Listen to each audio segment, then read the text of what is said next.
Pembuat arang dan pembuat perhiasan. Dongeng ini dibacakan dari bobo.id. Dahulu kala hiduplah dua pemuda yang bersahabat sejak kecil. Mereka bernama Karko dan Jewo. Setelah dewasa, keduanya memilih pekerjaan yang berbeda.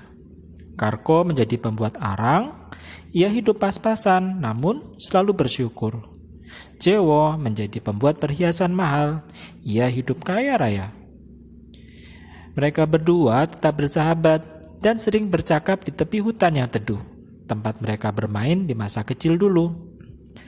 Pada suatu hari, seperti biasa, kedua sahabat ini berjalan-jalan di tepi hutan. Saat itu, mereka melewati sekelompok orang kerdil yang sedang menari mengelilingi beberapa karung arang.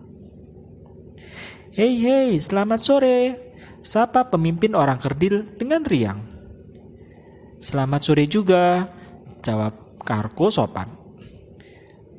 Aku punya banyak persediaan arang, silakan mengambilnya sebanyak yang kalian mau. Semakin banyak kalian mengambilnya, aku semakin bahagia, kata orang kerdil itu ceria.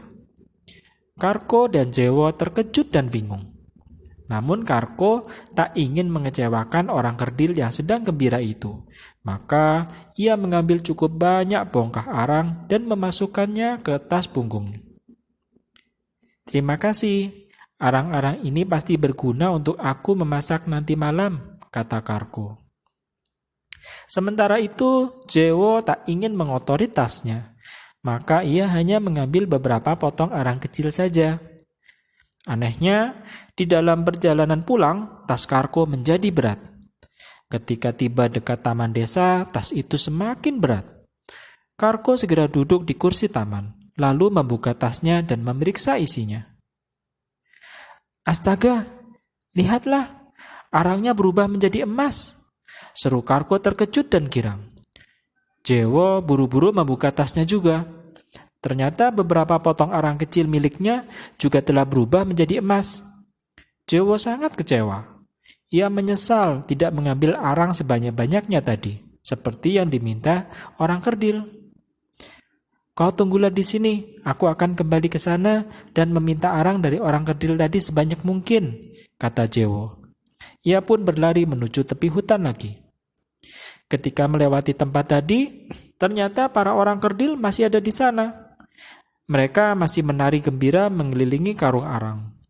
Walau tidak ditawarkan, Jewo meminta arang pada pemimpin orang kerdil. Ambillah sesukamu, kata pemimpin orang kerdil. Dengan serakahnya, Jewo mengambil 2 karung arang yang tergeletak di situ. Ia lalu pergi dan menemui Karko yang masih menunggunya di taman. Aku akan membuat perhiasan yang indah dengan emas-emas ini, lalu akan kujual berkali-kali lipat mahalnya, seru Jewo. Dengan tergesa-gesa, Jewo perhiasan membuka kedua karung itu. Namun, betapa terkejutnya ia, karena isinya tetap arang, tidak ada yang berubah menjadi emas. Astaga, jangan-jangan? Jewo buru-buru membuka tasnya dan memeriksa bongkahan emas kecilnya tadi. Namun, lagi-lagi ia kecewa karena emas-emas kecil itu telah berubah kembali menjadi arang. Jewo sangat menyesal. Orang kerdil itu pasti tahu kalau aku ini serakah. Itu sebabnya aku tidak dapat emas sama sekali, keluhnya. Sudahlah, jangan disesali. Yang penting, kini kamu sudah sadar, tidak baik serakah, nasihat Karko. Ia lalu membagikan sebagian emasnya untuk sahabatnya itu. Persahabat mereka pun terus berlangsung sampai mereka tua.